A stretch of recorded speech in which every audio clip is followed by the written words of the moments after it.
Donald Trump wants to meet with Vladimir Putin as soon as next week to discuss the war in Ukraine. But does this mean the war is about to end? We'll talk about it with our guest, Diane Francis, Senior Fellow at the Atlantic Council. Good evening. Good evening. So, $1 million question in the beginning. Will the war in Ukraine end next week? Well, it was supposed to end on August 8th, tomorrow. Instead, we got notification that Trump is going to meet with Putin, possibly, and that his subordinate Witkoff has met with him to sort of clear the way for this. So, another Trump deadline of October 8th, demanding a ceasefire by Russia, has come and will go without any satisfaction. And they're just kicking, and Putin has just kicked the can further down the road by promising a summit with Trump. And my hopes are not terribly high that will result in any kind of ceasefire, but I hope I'm wrong. So about these promises, what is the US willing to offer Putin and what the Russian can do in return? Well, so far, the United States hasn't really shoved down Putin's throat all of the things he should. Russia is under the impression, possibly because of omission, as well as maybe some promises ineptly made by the Americans, that, NATO will not accept or have Ukraine as a partner, that there isn't necessarily got to be recognition of the territory was captured and belongs back to Ukraine, or that a security force must be in place before the whole thing stops. I mean, it seems to be one demand by Ukraine, valid demand by Ukraine after another, has just been glossed over, dismissed, or maybe secretly sworn off by the Americans. So we'll have to see. Everything that Trump has done has been actually embarrassingly, ignored by Putin. And the bombing is just continuing of Ukraine. And yet, well, we've been talking about a diplomatic solution to end this war for a very long time now. And the sudden decision of a Trump-Putin summit comes as an absolute surprise, at least to me. Now, what happened? What do you think that really happened? And how to explain this turn of events? I don't understand any of it. I don't understand why, instead of announcing he's going to meet with Trump, with Putin, that Trump wasn't, jumping up and down screaming that his deadline was tomorrow and he better meet it with a ceasefire. I don't understand that. However, a lot of this is performance. It's theater. It's political theater. And, having a meeting, a summit, is a huge victory for Putin psychologically. Makes him think he's one of the big boys when he's really not. For Trump, it also changes the conversation in the United States away from Jeffrey Epstein and other things that maybe he doesn't want discussed a lot. A win-win situation then.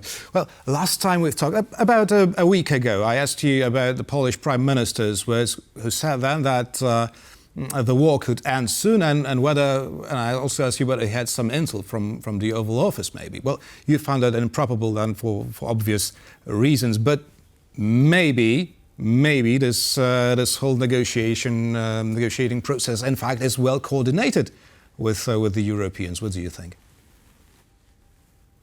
Well, look, I'm not discounting the importance of a summit, and I'll tell you what's very tricky for Putin. We have a very volatile, emotional, and upset President Trump, and he's going to get in a room with him.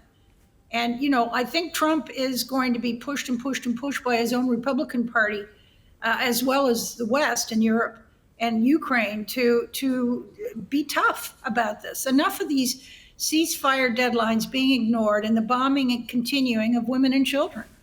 And so, it could be it could backfire on Putin quite spectacularly. Now, I'm not expecting the cameras to be on the whole time they meet, but that would be great because, Trump is capable of anything, and Putin would deserve to get to get really dressed down for what he's done. And I just don't. I can't even guess what's going to happen. Me neither. Volodymyr Zelensky wrote today that, let me quote, "The war is in Europe and Ukraine is an integral part of Europe, and we are already in negotiations on joining the European Union. Therefore, Europe must be a participant in the relevant process." The question is whether Donald Trump sees it the same way. Would he be keen on sharing his, well, I guess, his peacemaker's glory with all the Macrons and all the stormers of Europe? What do you think? I don't think Trump's a problem. I think Putin is, because he can, he will have more people that he has to talk around and convince than just Trump, who doesn't necessarily know all of the background and the details.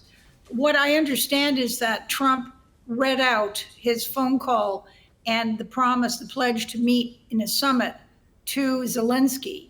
So he brought him into the process, but not directly.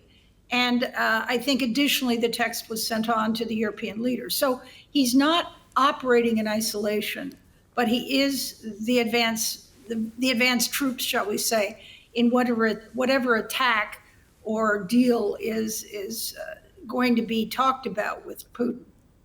So would this summit, this meeting, have any value if President Zelensky is absent from negotiations?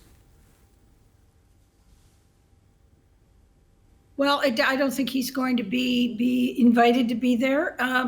I think that Trump pretty much now knows, the brief, what he's got to be asking for, and he is really quite upset that Putin has just, disregarded all of these ceasefire requirements and is being so predatory and homicidal in his warfare.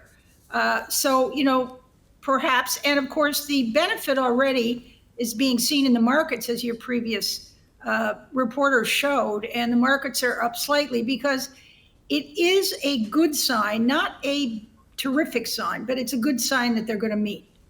And that means that there'll be, something that will arise out of it, maybe some kind of a peace deal for the moment with talks to come or something. But hopefully this crazy on and off again of promises, demands, ignoring, moving nuclear reactors, having military assaults in Belarus to scare everybody and raise the pressure. This has got to stop. And I think the markets are hoping and saying that, maybe we are starting the beginning of the end.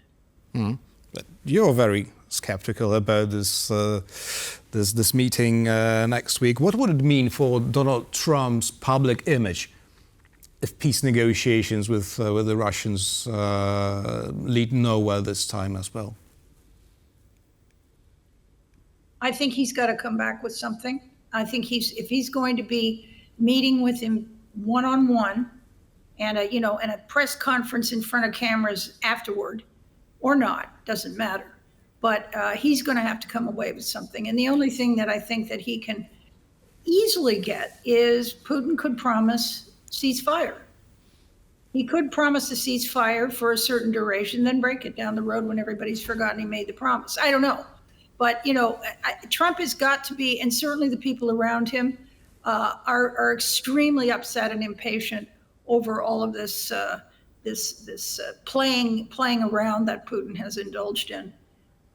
So, Leslie, if Putin indeed gets his ceasefire on term he likes it to get, the proposal, the last U.S. peace proposal, included Russia keeping all the territorial gains and the U.S. lifting sanctions. So is this still on the table? Like Russia, well, basically winning its war of aggression and going back to business as usual with the West? For Putin, that's not on the table. He's already made it very clear to the American negotiators, including Witkoff and Trump indirectly, that he's going to keep what he's stolen, all of it, 2014 and 2022, and that they can't push him around and they can't join NATO and all that sort of thing. So his halfway measure would be to say, okay, I'm keeping everything I had. I'm not paying reparations. I'm not assuming, guilt in any way, shape, or form, but the line stays where it is, and that'll be a ceasefire. Trump cannot accept that. If he does, he's really, really disappointed the world. Diane Francis, Senior Fellow at the Atlantic Council, was our guest this evening. It was a pleasure. Thank you very much. You're welcome. And thank you for watching, and stay with us for much more news and talks here on TVP World.